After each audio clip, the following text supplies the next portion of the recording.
নমস্কার, জ্যোতিষ কিচেন আপনাদের সবাইকে অনেক অনেক স্বাগত। বন্ধুরা কেমন আছেন? আশা করি সবাই খুব ভালো আছেন। তো বন্ধুরা, অনেক দিন পর আর একটি ভিডিও নিয়ে এসেছি আপনাদের জন্যে। আশা করি ভিডিওটি ভালো লাগবে, সঙ্গে থাকার অনুরোধ রইল। পুরো ভিডিওটি দেখবেন। তো চলুন বন্ধুরা, রান্নাটা করি। এখানে আমি আগের থেকেই মশলাটা কষানো শুরু করে দিয়েছি। তো মশলার ভিতরে ছিল বন্ধুরা পেঁয়াজ, আদা, রসুন, টমেটো, আর তার ভিতরে নিয়েছিলাম কিছুটা কাজু আর কিশমিশ। এই সব কিছু দিয়ে আমি গ্রাইন্ডিং করে নিয়েছি। তারপরে কড়াইতে সর্ষের তেল দিয়ে তার ভিতরে জিরে ফোড়নে দিয়ে মশলাটা আমি ভালো করে কষিয়ে নিলাম। দেখলেনই তো, তেল ছাড়া অবধি মশলাটা কষিয়ে নিলাম।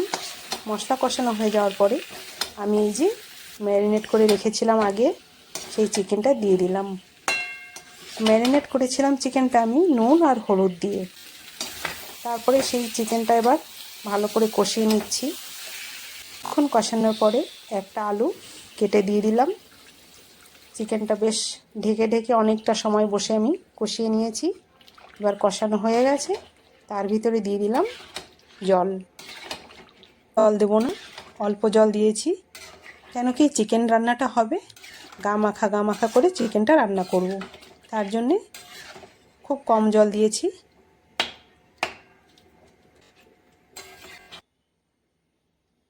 এবার আমি চিকেনটা একটু ঢেকে দেব। অনেকটা সময় ঢাকা ছিল বন্ধুরা, জলটাও খুব টেনে এসেছে দেখুন।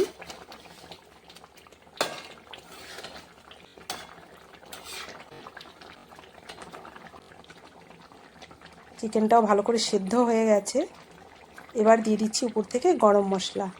এই গরম মশলাটা আমি ঘরেই তৈরি করেছি, তার জন্যে খুব একটা দিতে হয় না, অল্প দিলেই খুব সুন্দর গন্ধ আসে।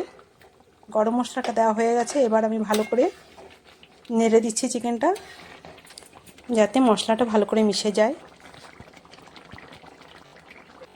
এই চিকেন কারিটা দিয়ে ভাত, রুটি, পরোটা এই সব কিছু দিয়ে খেতে ভালো লাগবে।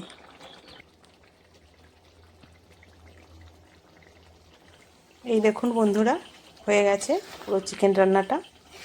ঝোলটাও পুরো শুকিয়ে গেছে। আগেই বলেছি বন্ধুরা, এইরকম মাখা মাখা করে রান্না করব। তো আমার চিকেন রান্না কমপ্লিট। এইরকম করে চিকেন রান্না করে খেয়ে দেখুন, খুব ভালো লাগবে।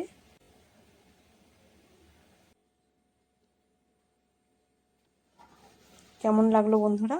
ভালো লাগলে লাইক করবেন, কমেন্ট করবেন। সবাই খুব ভালো থাকবেন, সুস্থ থাকবেন।